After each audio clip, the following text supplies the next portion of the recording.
Hey everyone, welcome to the third episode of Home on the Road. Today we're going to be visiting a lovely family who live in their self-converted bus. I found the way they're choosing to live really inspiring because they're blending zero waste and sustainability with living on the road. So let's hear their story.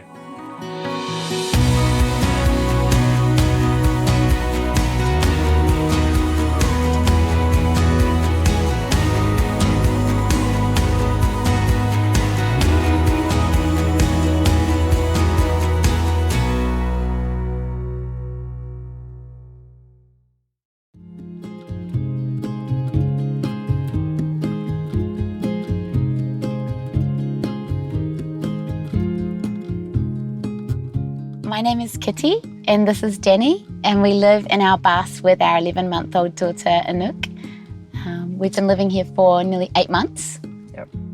It's a Toyota Coaster, 1989 model, and we stripped it and fitted it out with almost entirely recycled materials.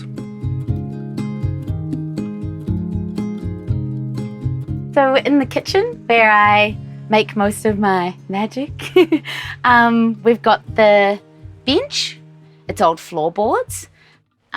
This is extra bench space that also becomes the sink. We've got our little running tap, and these are just air plants that grow around the place and you just need to keep them damp, and they love living in the bus. We've got our water filter, so we can source from almost any rainwater source. It purifies it to make it safe and clean with the filter we've got in there. Hanging stuff is a really great way of keeping it up and out of the cupboard, so you've got a little bit more space. And this little cooktop is the perfect size we found for like a cup of tea and a fry pan at the same time. So you only need those 2 little gas burners and it's plenty. We've got our washing machine down here. Because we have a little baby, we thought cloth nappies they require a lot of regular washing. So that just gets them washed and then we can just hang them outside. It's really handy. And we got that secondhand. In here we've got our cutlery and our plates and bits and bobs. So you can see there we don't need a lot. And in this little one we've got our kitchen supplies. So we make our own cleaners and they're our little compost bins. And we just chop our compost up really small, and then whenever we get a chance we bury it, which is a really good way to manage your green waste. Up the top we've got our bulk food. So we buy all of our dry goods in bulk only, just to save on plastic packaging. You save on price as well. And we buy all organic. And I'm just making a little water kefir up there. So that keeps you in stock with a nice little fermented fizzy drink on the road. You just keep on bubbling along. And I've got herbs growing just up the top here. That's some dill, so you can keep herbs growing. There's a couple that like being in the bus, and we found there's a couple that won't grow. Over here, this just doubles up as bench space. And it's pretty functional. It seems to be just what we need. I've never wished that it was much bigger. It's just the tidying up. When you live in a bus, you obviously have to just tidy as you go, which is a learned skill apparently. We wanted a simpler life, and we really wanted to turn our focus to the family unit and spending more time with each other instead of less. Yeah, that's and very true. That's a trap you fall into when you rent or buy a home. You're fixed into working, and you spend more and more time apart. And we just decided we were going to go the opposite way. Living out of a bus, you don't have to work 5 days, 6 days a week. You can work 2 or 3 and live a pretty happy life and go to the park and hang out and read books and do the things that you wouldn't normally be able to do. Sit around the fire and tell stories and all those things that I remember loving the most as a child.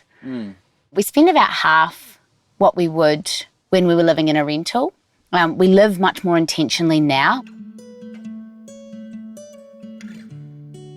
So we've got the bedroom here, and in the design of the bedroom, we really wanted to separate the kitchen and living area from the bedroom. So what we've done is actually have a bit of a screen that blocks you in.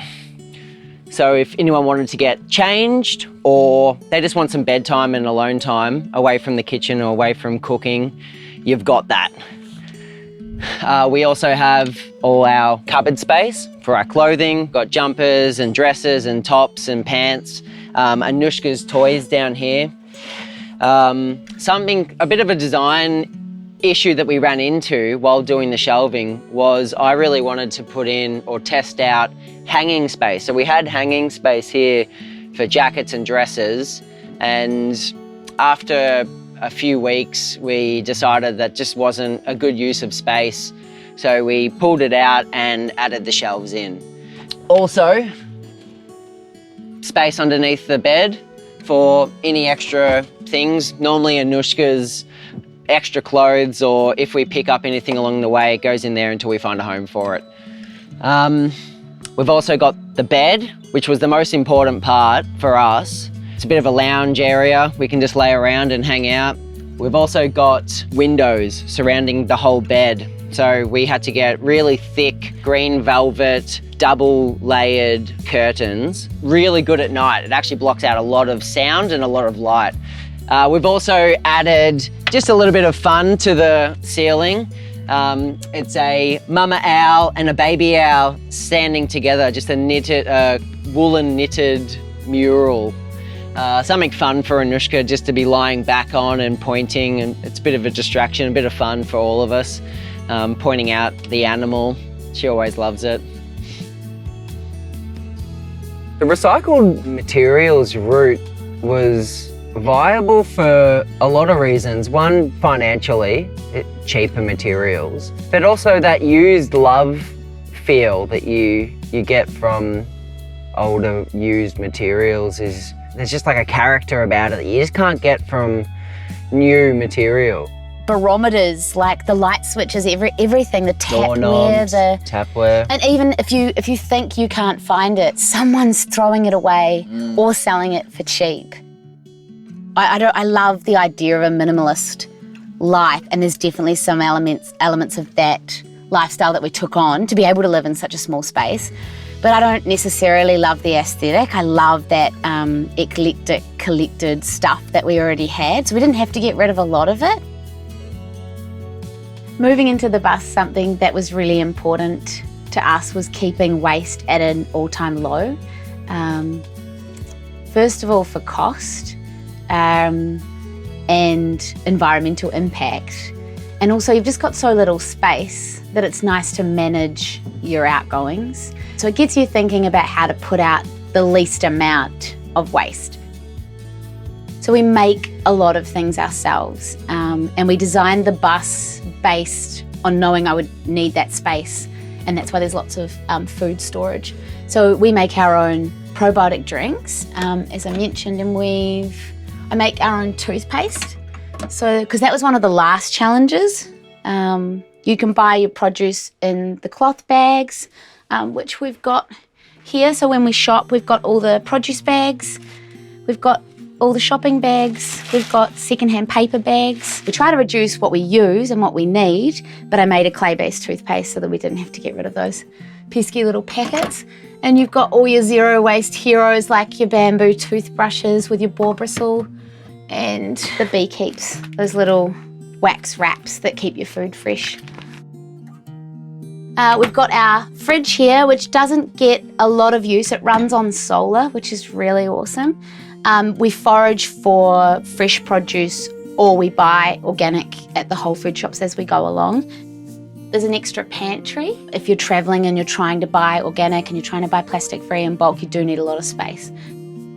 We've got like a citrus brew that I make every couple of months with some vinegar and excess lemons or grapefruit, and then you can just add baking soda to that and it makes a really nice spray cleaner that we like use in the bus.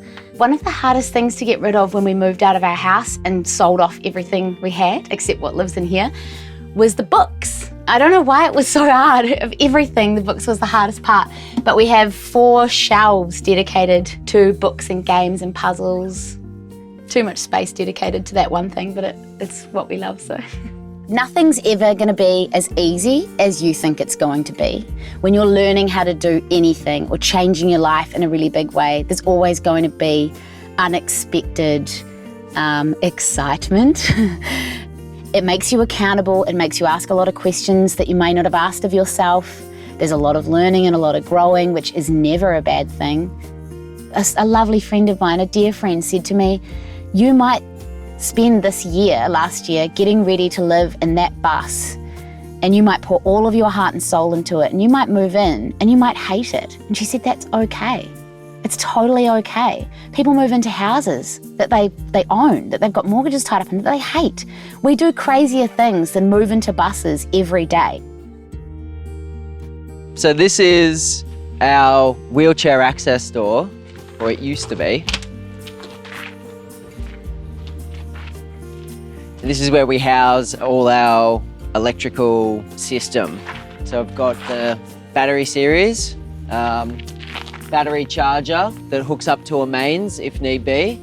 We've got our solar controller, and that's connected to 4 solar panels up on the top, which run the fridge, the lights, and the washing machine.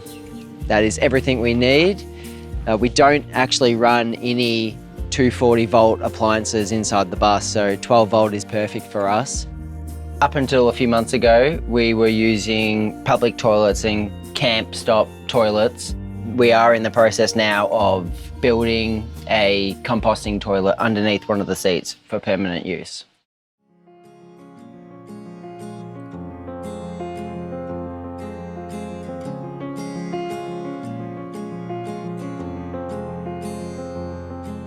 Being stuck in a life that you don't want to be in is probably one of the biggest prisons that you could impose on yourself. Yeah, impose totally. on yourself.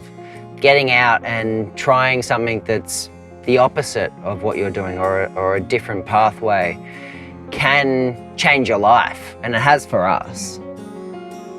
We won't be in the bus forever, but we'll definitely have the bus forever.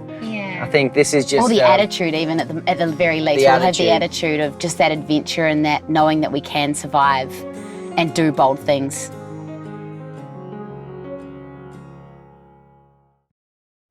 Hope you enjoyed this episode of Home on the Road. Be sure to check out the others in the series if you did, and be sure to subscribe to the channel so you'll be notified of future episodes and future videos. So thanks for watching, and I'll see you all in the next video.